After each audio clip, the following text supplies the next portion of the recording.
How to mix guitar and vocals for YouTube. How can you make a simple guitar and vocal arrangement stand out from the crowd and connect with your listeners? This video will give you some killer mixing techniques to get the best possible sound when you're mixing guitar and vocals for YouTube. Well, just don't let me down. Hold on to your kite. Just don't let me down. Just don't let me down. Capturing the audio. Even with low budget equipment, you can maximize the results by making a few good decisions during recording. Choose your recording location thoughtfully. Avoid recording in a room or space that has a lot of natural reverb. It's better to record in a more controlled space and add reverb within your digital audio workstation. Do a couple of rough test takes. Record some audio in a few different locations and see which one sounds the best with no production. This will give you the best starting point. You want your audio to sound as natural as possible, as if the performance was happening right in front of you. This is quite difficult to achieve as different microphones have different characters, and the room you record in also affects the sound. We'll get into this in depth during the mixing part of this video. Quick tip, wooden or stone floors below the microphone will make a recording sound naturally brighter. Carpet floors below the microphone will make a recording sound less bright.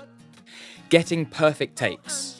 You might prefer to do the whole take in one go to give a live feel to your performance. Alternatively, you might do a number of takes and choose the best bits for the arrangement. Whatever your approach, try and get the best possible source audio and don't rely too much on fixing things after recording. Choosing takes that are in tune with great timing will sound much better than chopping up a vocal and adding auto-tune. Mixing. Now that you're totally happy with the takes and performance, it's time to get the audio sounding amazing. Cleaning up the mix. To start with, make sure you remove any unwanted audio like keyboard clicks before and after your takes. We can use a noise gate to only allow the audio above a set volume to be heard in our mix. We can set this up to make the channel silent when we don't want to hear it, cutting out any background noise that might be present in the audio.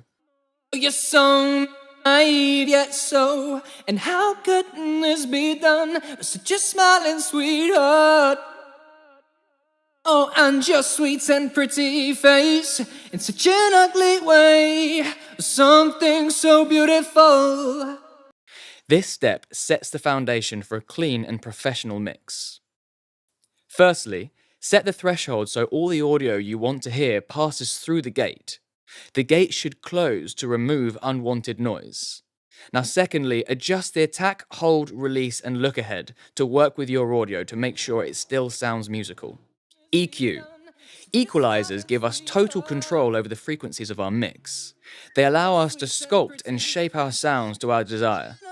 When you're EQing, you're doing one of two things. You're cutting or boosting the frequencies.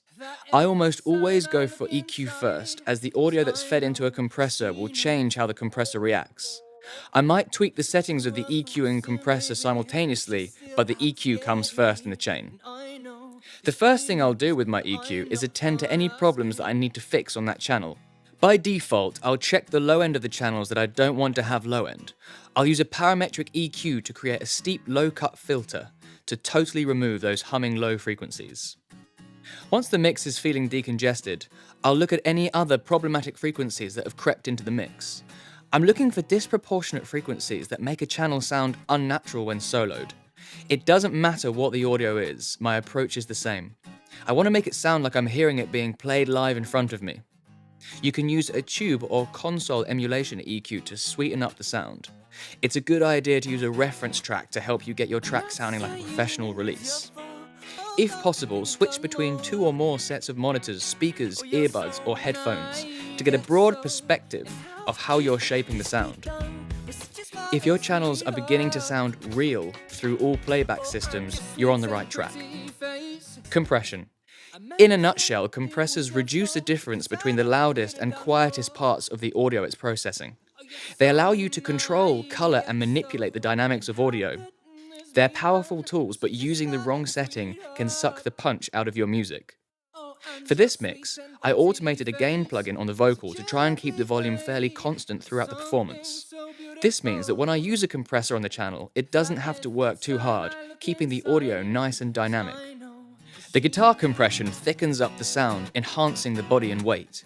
I've set the threshold to only catch the peaks of the audio, giving the audio a nice, open and realistic feel whilst adding some control to the dynamics.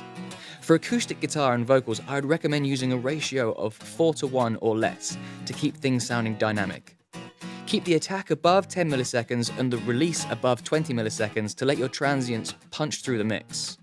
Stereo spread. The stereo width can help bring clarity to your mix as well as adding interesting variation between sections. For this mix, I added a lot of width to the backing vocals during the chorus and mixed the vocals totally mono for the verse. I may say it was your fault because I know you could have done more. Well, just don't let me down. Hold on to your kite. Just don't let me down. This gives a lift to the chorus. The best way to get things sounding wide is to record 2 different recordings of the same part and pan them left and right. I did this for the acoustic guitar. The panning gets wider as the track progresses. Here's a trick you can use if you only have one take but want to make it sound wide, and it's the same technique as I used to make the backing vocals sound wide. Step 1 is to duplicate the channel you want to sound wide. Pan one left and one right by roughly the same amount. You'll notice that the channels seem to sound like they're coming from the middle still. Now take a sample delay plugin and shift one of the channels back until the audio is sounding nice and wide.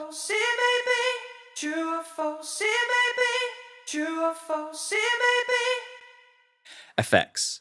Reverb gives the listener a very obvious sensation of experiencing a sound in a defined space.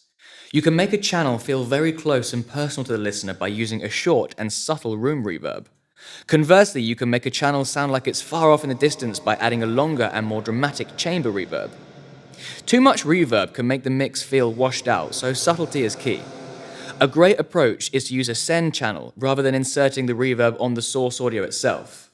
This way, you can keep the dry signal intact and you can dial in the perfect amount of wet reverb. Producers tend to add more reverb when listening through monitors, and they use less reverb when listening through headphones. Jump between monitors and headphones to get a second perspective on the spaces you're creating, and tweak the settings to work in both listening environments. Final quality control. For digital platforms, it's recommended to leave some headroom in your audio so the track doesn't clip when it's transcoded to lossy formats for digital delivery. Our plugin Levels has a precise true peak meter that can help you hit your YouTube target of -1 decibels true peak. YouTube streams audio at around -13 LUFS, loudness units full scale. If a track is uploaded louder than this, then YouTube turns it down. This is worth keeping in mind as loudness is achieved with compression, which reduces the dynamic range and punch of your music. So I recommend aiming to get your track's loudness around -13 LUFS to maximize dynamic range whilst being at a comparable volume to other tracks on the platform. You can use Levels to monitor your loudness in real time within your session. Once you're happy with your track, you can use Expose as a final quality control measure to ensure your track is ready for YouTube. I hope this video has given you some useful tips to use in your next mix.